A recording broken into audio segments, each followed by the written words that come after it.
Medellín ha sufrido décadas marcadas de violencia y sufrimiento, de ahí aquellas fronteras invisibles. ¿Pero qué son fronteras invisibles? Las fronteras invisibles de Medellín hacen referencia principalmente a aquellos espacios donde se delimita una cierta zona que puede ser transitada o no, teniendo en cuenta las reglas de los grupos armados que operan dentro de la ciudad, donde su principal objetivo es ejercer supremacía o autoridad en un territorio. Dichas fronteras afectan a la población en general, restringiendo por un lado la movilidad y la ocupación de espacios públicos.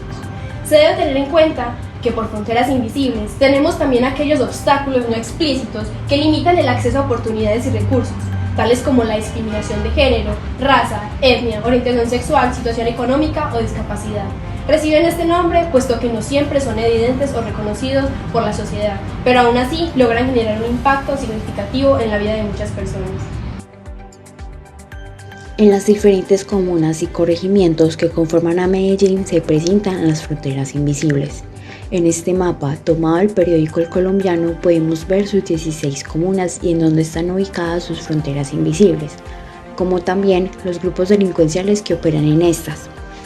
Todos los corregimientos y comunas, excepto la 11, Laureles Estadio y 14, El Poblado, tienen barreras invisibles.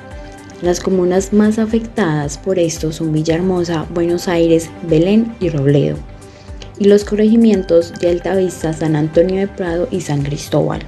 La más mencionada por estos días es la frontera invisible en la entrada noroccidental de la comuna Belén. La policía en Medellín ha identificado fronteras invisibles en casi 3,5 kilómetros en el norte de la comuna de Belén, limitando con San Javier. Medellín vivió en la época de los 80 una crisis social. Las pocas oportunidades llevaron a que muchos jóvenes formaran pandillas y sirvieran como brazo armado del cartel de Medellín, formando los llamados combos de servicio en narcotráfico. Una vez terminado el cartel, estas bandas se independizaron y se dedicaban al microtráfico.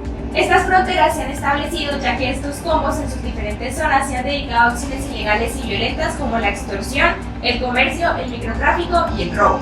El Estado no ha realizado acciones suficientes para controlar aquellas zonas periféricas donde cohabitan todos estos fenómenos sociales.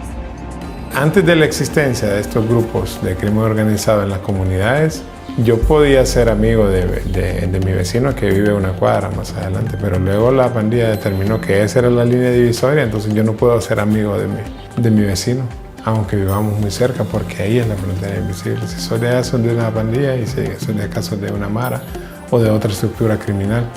Y esto significa una ruptura de los lazos comunitarios, ¿verdad? Y lastimosamente, hoy en día, estas fronteras pues, se están convirtiendo en puntos de muerte. El poder la mayoría de las veces es ejercido bajo el uso de armas, lo que ocasiona enfrentamientos entre aquellos que disputan su ejercicio en determinado territorio. Este fenómeno trae consigo una serie de consecuencias que afectan no solo a aquellos que están directamente implicados en los enfrentamientos armados, sino también a la población civil que habita los territorios en disputa. Las fronteras invisibles pueden tener un impacto significativo en el desarrollo de una zona específica. Estas barreras pueden incluir factores como la discriminación, la falta de oportunidades educativas o laborales, la falta de acceso a recursos financieros o tecnológicos, la exclusión social, la falta de infraestructura adecuada, la falta de acceso a servicios básicos como la salud o la educación, entre otros. Estas fronteras pueden limitar el potencial de una zona para crecer y desarrollarse económicamente, lo que a su vez puede perpetuar la pobreza, la desigualdad. Por ejemplo, si una zona no tiene acceso a una educación de calidad, es posible que la fuerza laboral no esté capacitada para trabajar en industrias de alto valor agregado, lo que puede limitar su capacidad para atraer inversiones a las empresas. Del mismo modo, la discriminación puede limitar la capacidad de ciertos grupos para acceder a oportunidades y recursos, lo que puede perpetuar la desigualdad y limitar el potencial de crecimiento de una zona. En resumen, las barreras invisibles pueden afectar negativamente el desarrollo de una zona y limitar su capacidad para crecer y prosperar. Pero cuando hablamos de cultura, el concepto puede llegar a variar. Por cultura solemos hablar de conocimiento, ideas, tradiciones y costumbres adquiridas, y aquí es donde entran las fronteras invisibles, ya que son estas una de las principales causas de un cambio en la cultura, como en algunos casos se podría llamar cultura de violencia, creadas a base del maltrato, intolerancia y falta de diálogo, donde son vulnerados los derechos inalienables de las personas que viven en sectores cercanos a estos. Y no solo lo es por el hecho de que pueden ser vulnerados de forma indirecta, ya que son ajenos a los problemas producidos por el paso entre ellas, sino también como lo es el hecho del pago obligatorio de lo que es comúnmente conocido como vacunas, donde el no hacerlo podría generar un conflicto donde las personas inocentes podrían ser heridas no solo de forma física, sino también de forma psicológica.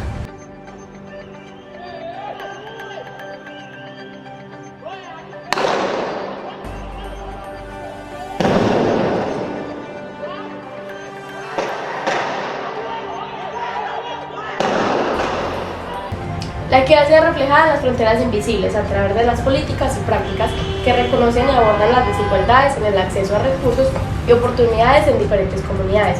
Por ejemplo, la inversión en infraestructura en áreas que tradicionalmente han sido marginadas, como la construcción de carreteras, puentes y transporte público, puede ayudar a reducir las barreras de acceso para las personas que viven en estas áreas. Además, las políticas que promueven el acceso a la educación, la atención médica y los servicios sociales también pueden ayudar a reducir las disparidades entre las fronteras invisibles de las comunas y el resto de la ciudad. En última instancia, la equidad en las fronteras invisibles requiere un compromiso sostenido para abordar las desigualdades sistémicas y trabajar hacia una sociedad más justa e inclusiva para todos. Todos tenemos derecho a vivir libremente, pero las líneas entre el conflicto urbano y la violencia se están desdibujando y estamos cruzando gradualmente la zona de la muerte.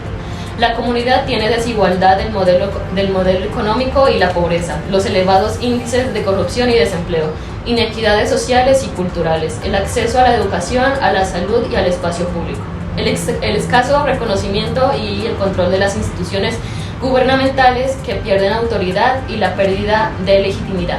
En la psicología, el impacto psicosocial que tienen los efectos es a nivel familiar, social e individual. Afecta a la salud mental como trastornos adaptativos y de síndrome de estrés postraumático, la depresión, el duelo y la pérdida. La rehabilitación social como también la pérdida de autoridad y autonomía en la seguridad social y mecanismos de protección. El impacto social psicosocial, efectos de la frontera invisible es a nivel familiar, social e individual. La población civil se ve amenazada, asesinada, torturada y desplazada.